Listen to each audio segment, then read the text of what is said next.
Hello everybody, welcome back to the Norwegian 737 project.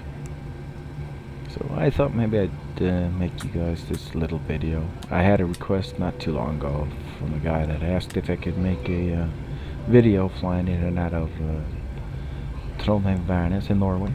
So I'm gonna keep my promise and do this. I just shot this video last night. So we're about to taxi onto runway, I believe this is runway 27, and we're gonna just make a short pattern run above the airfield, not taking anything too seriously. I just kind of wanted to show you guys the scenery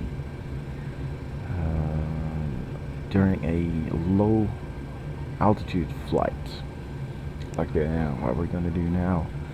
So at this point I have the airplane configured for takeoff. We have the flaps set, auto throttle engaged. So I'm just trying to line up the airplane right here. As you see, I kind of missed a few centimeters. So there we go.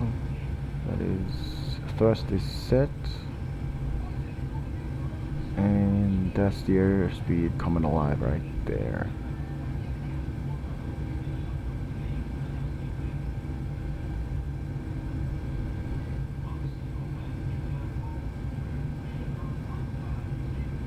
Coming up on V1. And we start the rotation. I kind of forgot to set the takeoff trim, so I had to pull a lot on the yoke. So at this point I decided I wanted to make a pretty steep bank to the left, just to show you guys the scenery, and not pitch up that much. Because I didn't pitch up too much, the airspeed of the airplane was increasing pretty rapidly. So I decided to just go manual throttle here in a few moments and start reducing the thrust.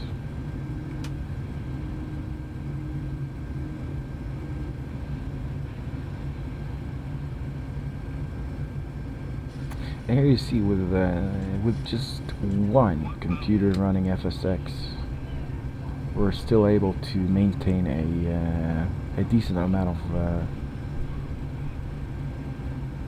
flow, not flow, but frames per second within FSX. Of course, now there's not a lot of clouds in there and anything, but yeah. But still, it amazes me every now and then that when you're running FSX in 5,760 times 1080, you're able to get like these amount of frames per second. It's pretty cool because you really get the sensation of flying when you get these amounts of frames. When I'm flying with real world weather, I use Active Sky, and when Active Sky produces a lot of clouds, you get a frames per second hit, but still she's flyable. I think I can drop down to like 20 frames per second. That's still livable. It's okay. Alright, so I decided to just go low and slow during this video, and we're not really doing anything like you're supposed to do, like we're not following any procedures or anything. We're just doing it by the seat of our pants, really.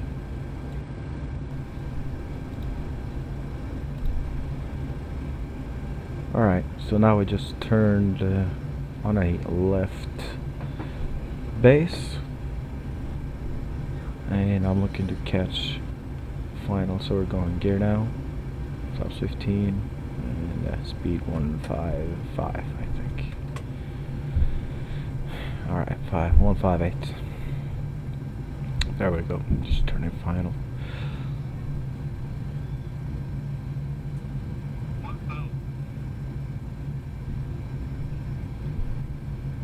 So this is the first time I do this voiceover commentary on these videos. Kind of makes life a little bit easier for me because I can then just go over to the flight simulator and shoot these videos and head back home and do the voiceover. So if this works out, I'll do a few more of these.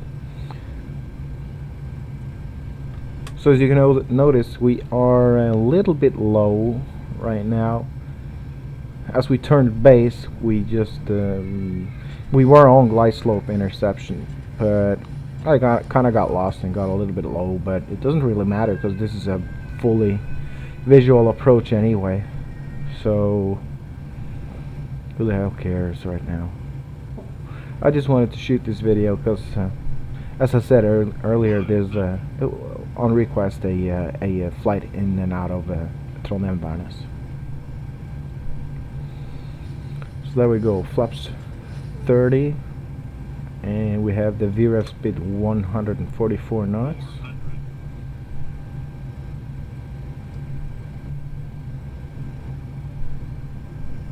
Approaching minimums. And we have the air conditioning warning. It's just that when you don't set the cruising altitude correctly, you'll get a warning in the overhead. So that's why we got the. So looks like we are about all configured for landing. 200.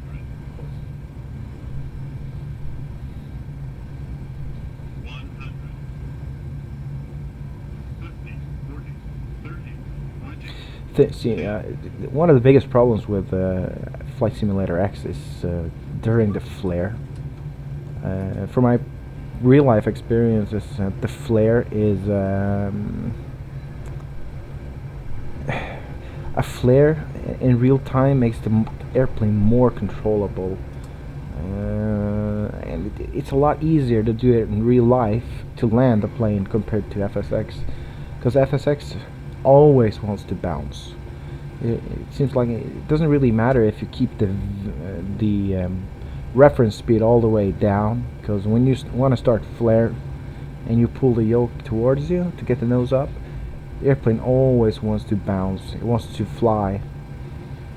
So the only way really to get rid of the bouncing effect is to fly even slower than the reference speed, with around a 5-degree nose up attitude, and then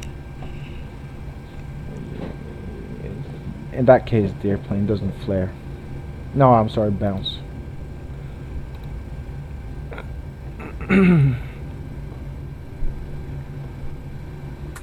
Not really sure what to do about that.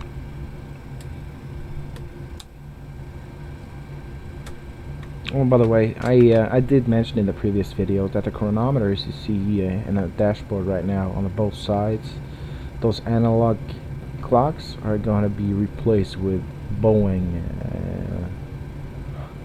chronometers, looking more like Boeing at least. And the stacks of standby instruments on the left side of the upper ACAS is going to be replaced with an ISFD. So it's going to be real excited to get those gauges in the mail.